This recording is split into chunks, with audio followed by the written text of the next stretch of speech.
जब हम एबीएफएम की बात करते हैं तो मॉड्यूल बी जो है वो काफी ज्यादा इंपॉर्टेंट है और उसमें भी एक इंपॉर्टेंट टॉपिक है that's related to the debentures, यानी कि जो डेब्ट कैपिटल का कंपोनेंट है उससे रिलेटेड। तो डिबेंचर्स जो है उसको section 2 subsection 30 of the companies act में डिफाइन किया गया है, जिसका मतलब होता है कि डिबेंचर जो है इट्स काइंड ऑफ अ डेब्ट which is actually taken by the company and company उसके बदले में एक रिटर्न आपको एक डॉक्यूमेंट देती है जिसमें कंपनी कहती है कि हम आपको इतने टाइम के बाद ये पैसा वापस कर देंगे। ठीक है, तो एक एविडेंस होता है ये डेब्ट का कि पर्टिकुलर चार्ज एक एसेट के ऊपर क्रिएट कर लिया है या फिर नहीं क्रिएट किया गया है और उसके बदले में कंपनी ने आपसे लोन लिया है। जो टर्म के लिए इसमें शामिल होती हैं, इसमें होता है टेन्योर की, यानी कि कितने टर्म के लिए जो डिबेंचर है वो इशू किया गया है। रेट ऑफ इंटरेस्ट क्या रहने वाला है, यानी कि कूपन क्या है जिसके ऊपर पे किया जाएगा, इसका डिनोमिनेशन क्या रहने वाला है, 100 रुपीज का है, 1000 का है, 10,000 का है, और मिनिमम सब्सक्रिप्शन कितना रहेगा, टोटल इशू साइज कितने का है, 400 करोड़ के टोटल इशू किए हैं। इन सभी चीजों से रिलेटेड टर्म्स इसमें शामिल रहती हैं। तो डिबेंचर्स के बारे में हम बात करने वाले हैं। सो डिबेंचर इन जनरल अगर बात करते हैं तो एक बॉन्ड की तरह होता है,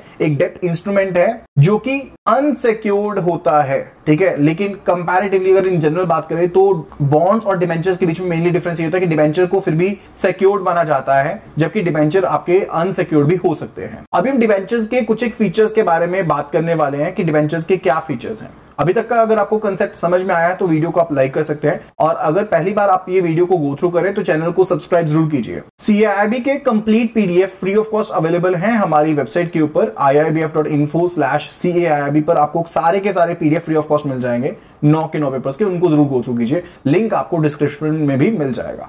चलिए वीडियो को स्टार्ट करते हैं फिर से यहां पर। तो डिबेंचर एक इंस्ट्रूमेंट होता है जो कि इशू किया जाता है बोरोर के द्वारा, यानी कि जो पैसा लेता है वही इसको इशू करता है। कंपनी के केस में कंपनी पैसा लेती है तो कंपनी इसको इशू करती है और प्रॉमिस करती है कि वो पैसा पे करेगी एक फिक्स्ड फ्यूचर डेट के ऊपर और एक सर्टेन अमाउंट जो होगा वो होल्डर को दिया जाएगा। तो एक अग्रीमेंट भी होता है या फिर एक डीड की फॉर्म में होता है कि एंड साथ ही साथ अगर कंपनी 500 से ज्यादा पर्संस को डिबेंचर्स इशू करती है तो उस सिनेरियो में ट्रस्टीज को अपॉइंट करना मैंडेटरी है जो कि डिबेंचर होल्डर्स के इंटरेस्ट का ध्यान रखेंगे। राइट, इंपॉर्टेंट पॉइंट है, kindly note it down. And जो सेक्शन 71 है कंपनीज एक्ट का वो प्रोविजंस को अपने आप में संभाले हुए है कि किस मैनर में डिबेंचर्स को इशू किया जाएगा, क्या प्रोसीजर उसका रहने वाला है, डिबेंचर्स को कन्वर्ट कर सकते हैं कि नहीं कर सकते, इनके साथ क्या वोटिंग राइट्स एसोसिएटेड हैं, इनको रिडेम्पशन कब किया जा सकता है, ट्रस्ट कैसे क्रिएट किया जाएगा, वगैरह वगैरह बहुत से पॉइंट उसमें शामिल है। किसमें शामिल है? Section 71 of the companies act में शामिल है।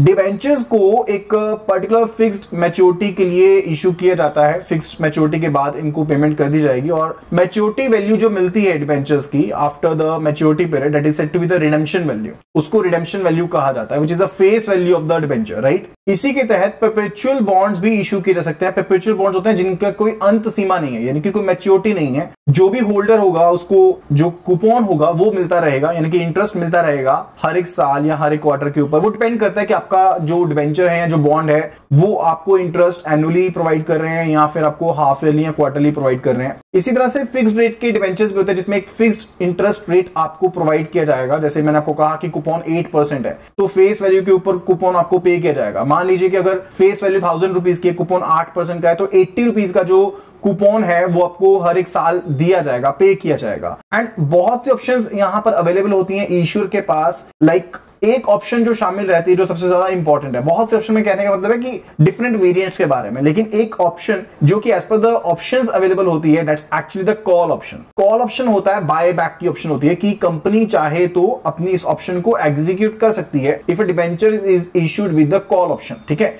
तो अगर एक डिबेंचर को कॉल ऑप्शन के साथ इशू किया गया है तो कंपनी उस डिबेंचर को बाय कर सकती है before even the maturity period. Right, तो कंपनी अगर अपने डेब्ट कंपोनेंट को कम करना चाहती है ओवर द पीरियड तो अगर ऐसी ऑप्शन अवेलेबल है तो कंपनी कॉल कर सकती है एंड उसके बदले में कंपनी जो अमाउंट होगा पहले पे कर देगी एंड जो डेब्ट पार्ट होगा वो कंपनी का खत्म हो जाएगा। इसी तरह से इन्वेस्टर्स के पास भी एक ऑप्शन अवेलेबल रहती है। अब कंपनी यानी कि बोरोर के पास अवेलेबल थी और इन्वेस्टर्स के पास ऑप्शन अवेलेबल रहती है पुट ऑप्शन की, वो मैच्योरिटी से पहले भी पुट ऑप्शन को एग्जीक्यूट कर सकते हैं। पुट जो ऑप्शन होती है that's actually associated with the selling of the debenture. Right, तो सेलिंग कर सकते हैं before the maturity of the particular debenture and ये कोई ऑब्लिगेशन नहीं है उनके ऊपर, उनके पास ये अधिकार अवेलेबल है कि अगर चाहें तो उनके लिए फेवरेबल है तो वो एक पर्टिकुलर टाइम पीरियड के बाद अपनी इस ऑप्शन को एग्जीक्यूट कर पाएंगे। सेक्शन 71 सबसेक्शन 2 जिसमें मैंने आपको बताया कि सभी गाइडलाइंस डिबेंचर से रिलेटेड दी गई हैं, वो ये भी कहता है कि डिबेंचर होल्डर को कोई भी वोटिंग राइट नहीं दिया जाएगा। और क्योंकि मैं आपको सिंपली बता रहा हूं कि डिबेंचर एक डेप्ट कंपोनेंट को शोकेस करते हैं, तो कंपनी में कोई पार्ट ऑनरशिप डिबेंचर होल्डर को नहीं मिलती है।